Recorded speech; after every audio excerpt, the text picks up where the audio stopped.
在过去将近10年的时间里，我使用了 Apple Store 里几乎所有的时间管理软件，其中有4个是我至今仍然在使用，并且对我有非常大的帮助。Hello， 大家好，我是小林。今天我想要结合我自己的时间管理体系，和大家分享一下这4个对我有这么大帮助的软件。我的时间管理体系是分成计划、启动和记录这3个部分。首先在计划部分，我会用 Structure 的这个软件来大致的规划一下我今天要做什么样的任务，以及做每个任务大概所需要什么样的时间。Structure 的是一个多平台通用的软件，在我的电脑、iPad 和手机上面通通都有。用它来做计划是可以按照时间轴把任务从早到晚依次进行排序。一般我会在前一天晚上睡觉之前拿出手机，用它来规划一下我第2天要做的行程，还有大概花的时间。或者是在第2天早上通勤的途中，利用碎片时间来做一下一天的大概的一个计划。做好了计划之后呢，在空闲的时候就可以直接去做事，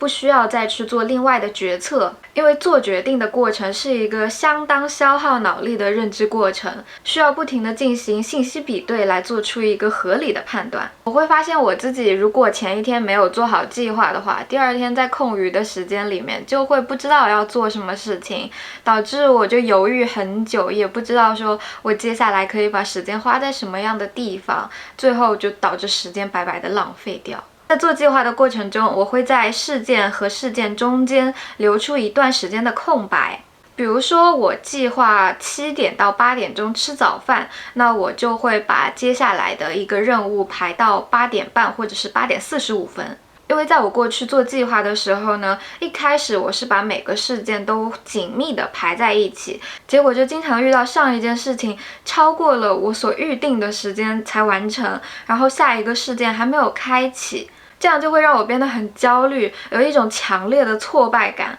预留一定的时间可以减少这种挫败感和焦虑。另外，我用于计划的还有另一个 App 滴答清单。滴答清单最开始是结合了日历和 To Do List 的软件，我会用它在日历视图上面记录我这一周或者是这一个月要做的事情，而且滴答清单上面会很清晰的展示法定的工作日和休息日，对于打工人来说就非常的方便。我还会用到滴答清单的一个功能，就是它的4象限。在我规划自己的 To Do List 的时候，4象限可以更好的帮助我去区分这个事件的优先级和紧急程度。那具体的4象限时间管理法要怎么做，可以看我的上一期视频，里面有非常详细的说明，还有在运用的时候遇到的困难，还有解决方法。我使用滴答清单这一个软件到现在有差不多8、9年的时间了。发展到现在，已经几乎可以说是一个 all-in-one 的个人成长工具了。除了前面介绍的功能之外呢，它还有一个番茄钟的功能。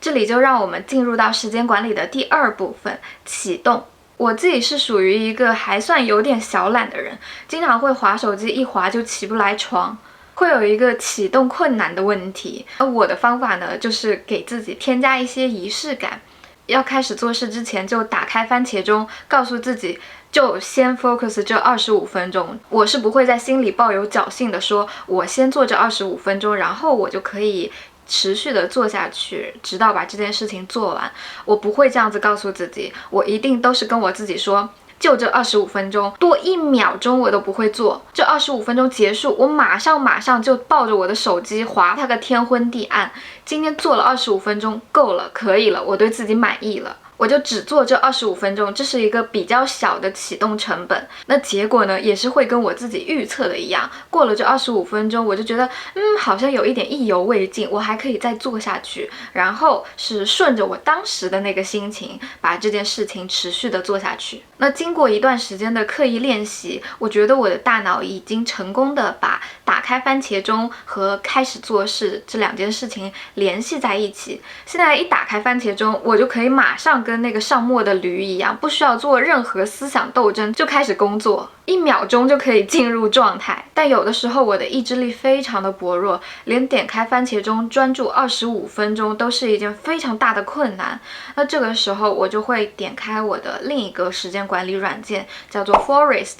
它的画面界面都非常的可爱，原理就是通过停用屏幕时间，让你强制的离开手机。它有非常多的树种可以选，而且每个树都长得超漂亮。逢年过节的时候呢，它还会推出新的漂亮树种。开启种树之后，如果你点了退出再去滑手机的话，这棵树就会枯死掉，在草地上面留下几棵非常丑陋的秃树。这个软件我也用了有8、9年的时间了，是长期陪伴我的好伙伴。每当我觉得自己手机上瘾，浪费时间到一种不可理喻的程度的时候，我就会点开它，然后把手机放到一边。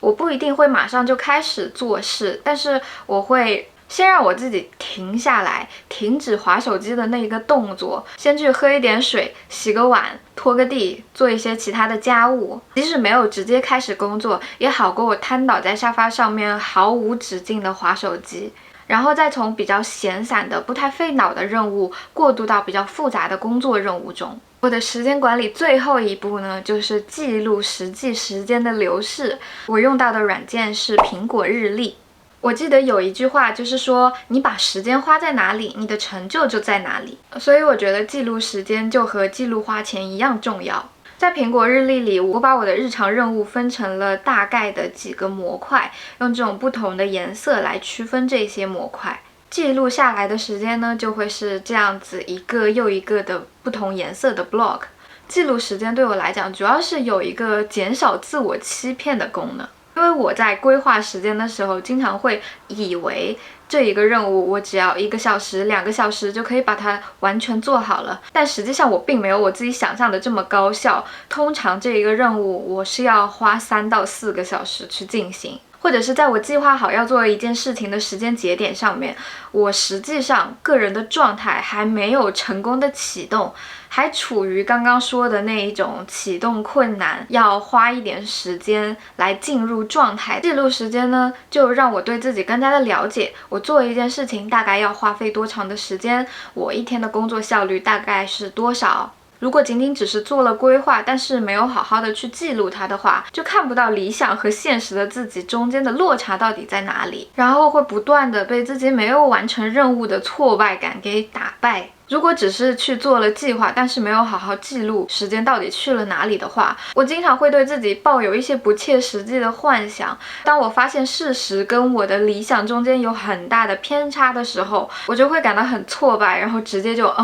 我不想做了，我摆烂吧。那记录时间给我带来的改变非常非常的多，应该是我觉得我自己做过最正确的决定。只有在记录了真正的时间花费之后，我才可以清楚的知道说我自己一天可以工作多长时间，我一天可以完成多少量的任务。之后呢，就可以帮助我更好的把控时间，做计划的时候也会更少一些偏差。最重要的是，它就可以让我一目了然的看清楚我这个时间到底是花在了什么地方，有没有像我自己想象的那么好。对比自己的时间规划和实际的时间花费，一开始真的是一件比较痛苦的事情，因为会发现自己和自己想象的实际上很不一样。但是在经历过这一小段的阵痛期之后，因为更加的了解自己，了解自己的时间去向，就会生活得更加的清楚明白，然后也可以更好的管理和把控时间，还有自己的生活。好了，最后我想说，